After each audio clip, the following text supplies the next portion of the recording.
Welcome back, everyone, to Front Office Sports, continuing coverage of Super Bowl 59, live from Radio Row here at the New Orleans Convention Hall. I'm Baker Machado, alongside our editor-in-chief, Dan Roberts, and we are very excited to be joined by Chargers legend and a media mogul himself, Shawne Merriman, here at Radio Row. Shawne, good to have you here. Thanks so much for joining us. Good, man. Thanks for having me.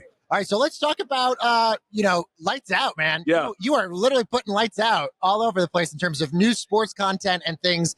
Did you always sort of want to get into sports media, and did you know that this was going to be an avenue that you thought you would thrive in? Yeah, I think for me, as soon as I retired, going to like the bigger networks, right? And you become talented for a while and you understand like how to work in front of the camera. You start asking questions like, hey, what's going on here?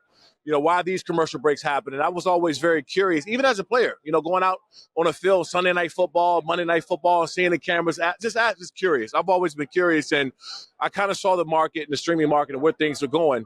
And that's when I launched Lights Out Sports TV, which is my new free ad-supported streaming platform that's available on every major smart TV and iOS and Android. But I wanted to be more of like an aggregator, right, of all sports.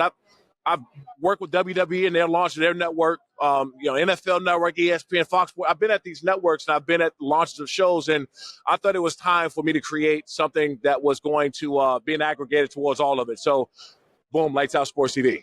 Yeah, we wrote up the news, Shawne, that you got your first live sports right. Yes. Kind of a specific situation here. It was the live practices for the Shriners Bowl, and you actually had a little bit of drama this year because Shedeur Sanders came by, not to play, but to be on the sidelines. Not even sure if he's going to do the combine, but that probably helped you. How did it go? Your first live sports exclusive to your streaming app. It was insane.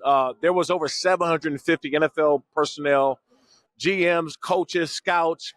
It looked like a movie. And then Prime came in on one day, and we got an exclusive interview with him with our girl Bonnie Jill. And it was kind of crazy for me because we've only been around a little bit over 8.5 months, and NFL Network and ESPN, we had a simulcast where they had live look-ins. And so for me, honestly, like just being straight up, it came in full circle because I worked at ESPN. That was one of my jobs after I got done with football, and I worked at NFL Network. And so they had live look-ins when they were simulcasting through Lights Out Sports TV. Man, I thought that was such a big deal. But our goal is not to compete. We want to create. And I went to the Shrine Bowl guys, which was great. They were great to work with the Shriners. And I didn't know how much they did in the community, in the hospital, and how much they did for families until we started working with them. And I pitched them on the practices, and they loved the idea. And it was the most viewed anything they've had leading up to the game. And a lot of those guys who practiced never played in the game. Right. So it was, Kobe Bryant, some of these guys who had awesome weeks, never played in a football game. So the only time that people seen them was during practice. So I think that was a cool moment for us. Yeah, especially for somebody like Shedeur. If you're going to be a top 5 pick, this is one chance for a lot of these executives to take a look at him. I mean, we mentioned Shrine Bowl. You have tailgate parties that you're doing live events for, extreme fighting as well. Where else do you want to sort of dip your toe in, and where could we see other sort of live broadcasts from? Is chess maybe something? We got chess. We got chess.com on there.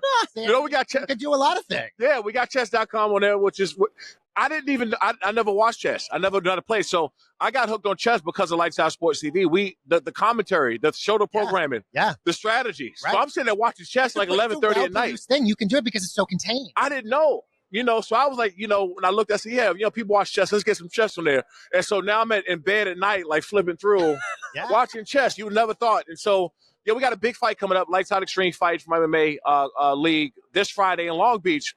We sent 7, 8 guys last year to UFC from my league. And again, we're not trying to compete with it. We don't want to compete with the UFC. We got a lot of tech coming, a lot of AI coming for us. We don't want to compete. We want to get in lanes and create that's not there. The Ultimate Fan Zone, the live tailgating show that we launched with the NFL, strictly with the Chargers and Buffalo Bills.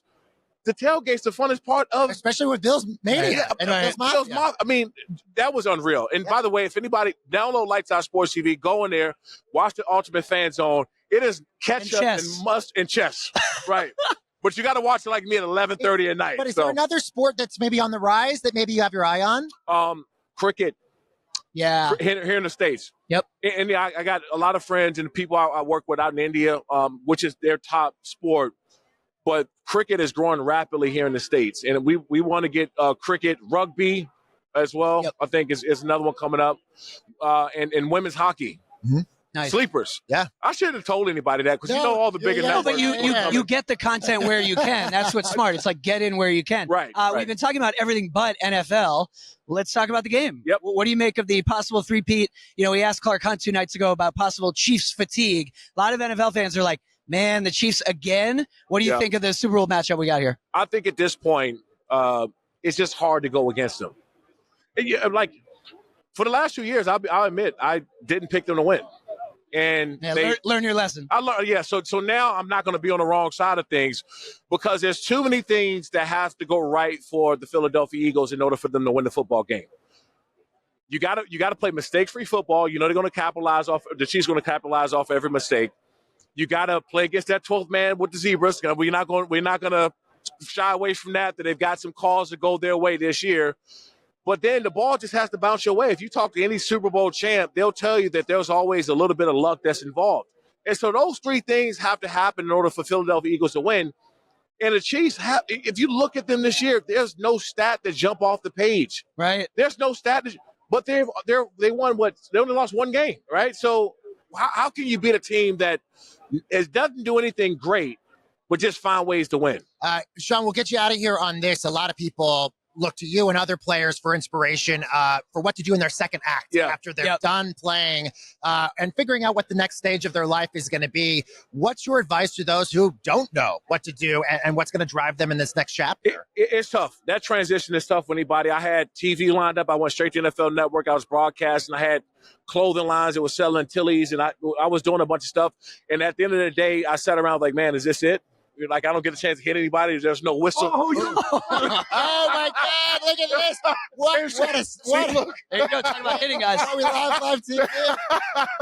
I was hoping he was going to drop a scoop. I was hoping he was going to drop a scoop. Perfect timing. By the way, Jay did originally. He got me in MMA. He got me. Yeah, perfect timing because he said when he retired, it's like I don't get to hit guys anymore.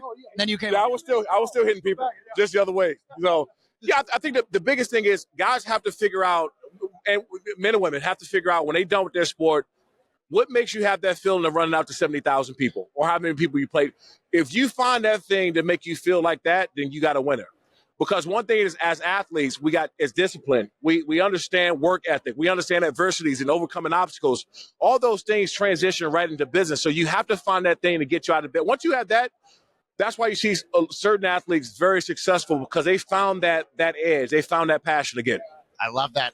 Great advice. Shawne, the legend for the Chargers, creator of Lights Out Media, and, of course, a great cameo from Jay Glazer just a moment ago. Yeah. Who doesn't love that?